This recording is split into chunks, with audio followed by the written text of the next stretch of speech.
Kana kaniya ang wala na panitan oh. Kana kaningga brown na wala na.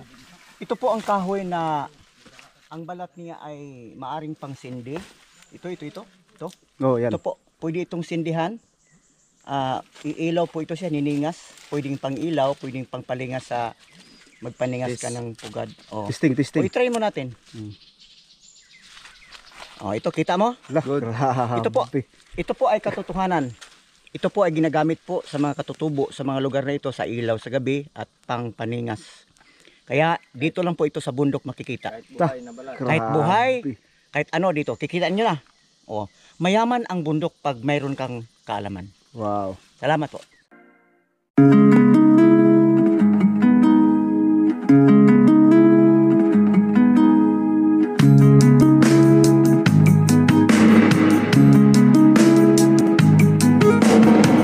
When Jah brought all the captives back to Zion.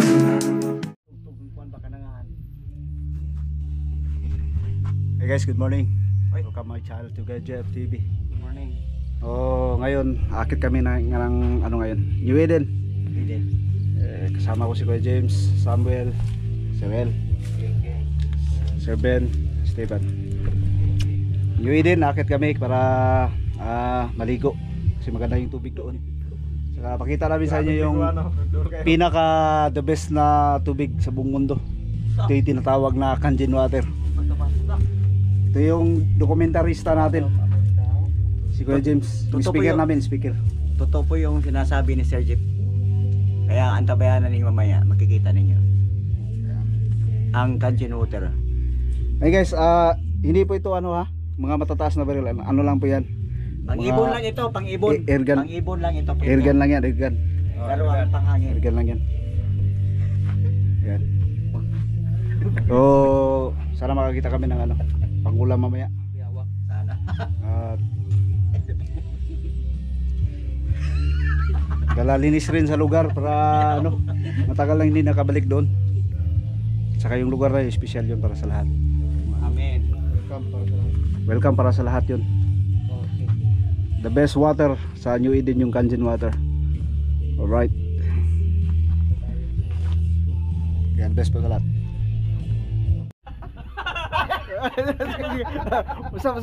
Usap dia.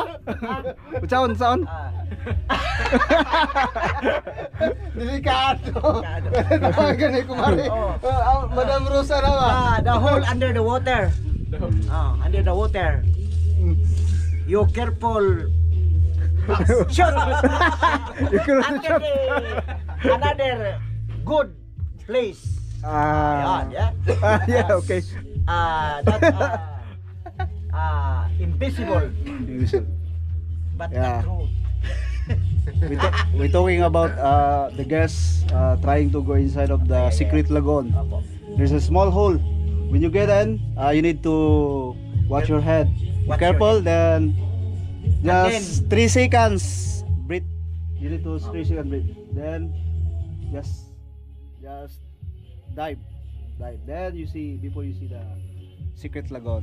The secret place, the beautiful place. That's the mean of he talk about Kuya James.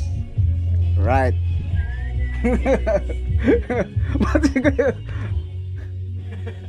All right. Rock and roll. That's true. That's true. Grabe.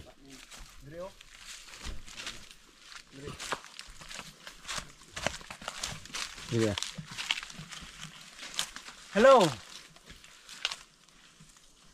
Ito po ay isang malaking ipil na kahoy. Ito ang malaking puno na nasa lugar nito. Ito po ay inangatan. Iniingatan po ito sa mga taga rito na hindi ito mapinsala. Kaya preserve po itong kahoy, ipil. Isang napakagandang uri ng kahoy, lalo tigit sa kagamitan ng bahay. Wow. First Yan class. po. First class na First kahoy. class. Grabe, first class na kahoy. Gabis talaga yung ipil kay pinakamatibay. Pinakamatibay na haligi sa bahay. Pero ano, bawal lang talaga. Bawal lang siya talaga. Pamutuloy. Babawal lang siya ng batas kasi bihira na lang kasi yung mga kahoy na ganyan.